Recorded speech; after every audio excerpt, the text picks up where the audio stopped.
लोकसभा निवडणुकीचे निकाल जवळपास स्पष्ट झालेले आहेत। महाराष्ट्रामध्ये आणि संपूर्ण देशभरामध्ये या निवडणुकीमध्ये जे जे उमेदवार निवडून आलेले आहेत त्या सर्वांचं राष्ट्रवादी काँग्रेस पार्टीच्या वतीनं आणि या पक्षाचे राष्ट्रीय अध्यक्ष अजितदादा पवार, आमचे महाराष्ट्राचे प्रदेशाध्यक्ष सुनीलजी तटकरे, आमचे राष्ट्रीय कार्याध्यक्ष प्रफुल्लभाई पटेल या सर्वांच्या वतीनं व संपूर्ण राष्ट्रवादी परिवाराच्या वतीनं देशभरातल्या निवडून आलेल्या सर्व लोकसभा उमेदवारांचं मनापासून अभिनंदन। निवडणुकीच्या काळामध्ये एकमेकावर झालेल्या टीका टिप्पणी या निवडणुकीच्या काळातल्या समजून एकमेकांमधली कटुता या निमित्तानं जी काही समोर आलेली असेल ती एकदा निवडणूक झाल्यानंतर ती कटुता राहू नये आणि सौहार्दाने देशाच्या हिताच्या करिता संसदेमध्ये सर्वच खासदार मनापासून काम करतील। देशाच्या प्रश्नावर पक्ष पार्टी न पाहता देशहिताच्या निर्णयामध्ये आग्रहानं लोकसभेमध्ये कामकाज करतील अशी अपेक्षा राष्ट्रवादी काँग्रेस पार्टीच्या वतीनं व्यक्त करतो।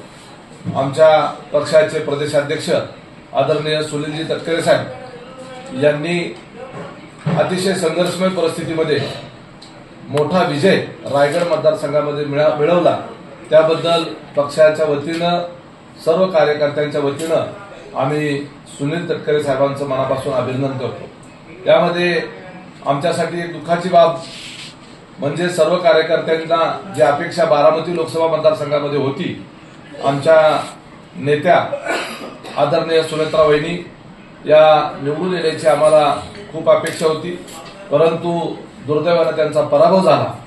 तरी सुद्धा हा पराभव आम्ही सर्वजण विनम्रतेने स्वीकारतो। लोकशाहीमध्ये जनमताचा आदर आम्ही सर्वांनीच केला पाहिजे, आपण सर्वांनीच केला पाहिजे। आम्ही बारामती लोकसभा मतदारसंघातल्या ज्यांनी सुनेत्रा पवार यांना मतदान केलं त्यांचं आदरणीय अजितदादांच्या वतीनं व संपूर्ण राष्ट्रवादी परिवाराच्या वतीनं त्यांच्याबद्दल कृतज्ञता व्यक्त करून आम्हाला मतदान केलेल्या सर्व मतदारांचा आभार व्यक्त करतो। आम्ही त्या मतदारांच्या ऋणामध्ये सातत्यानं कायम राहू याबद्दल शंका नाही।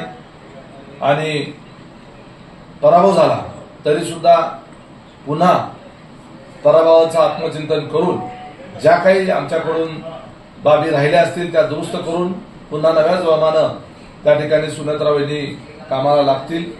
आदरणीय अजितदादा असतील, राष्ट्रवादी काँग्रेस पार्टीच्या अनेक पदाधिकाऱ्यांना पराभवाचं दुःख निश्चितपणे झालेलं असेल, तरी सुद्धा दुःख करत न बसता आपण सर्वांनी पुन्हा नव्या जोमाने कामाला सुरुवात करावी। निवडणुकीमध्ये जय पराजय होत असतो, तो आपण सर्वांनी विनम्रपणे स्वीकारला पाहिजे। विजयी झालं तरी त्याचा उन्माद करता कामा नये आणि पराजय झाला म्हणून खचून जाता कामा नये। आपला नेता हा वाघाच्या काळजाचा आहे आणि एखाद्या वेळेला आपल्याला पराभव सामोरं जावं लागला म्हणून खचून जाणारा नाहीये। आपण सर्वांनी आपल्या नेत्याच्या पाठीशी खंबीरपणे त्या ठिकाणी उभं राहिलं पाहिजे। आपल्या नेत्याला आणि पक्षाला बळ देण्याकरता आपल्या कार्यकर्त्यांचं मनोबल हे कुठेही कमी होऊ न देता येणाऱ्या विधानसभेच्या तयारीच्या दृष्टीनं आपण सर्वांनी कामाला लागलं पाहिजे।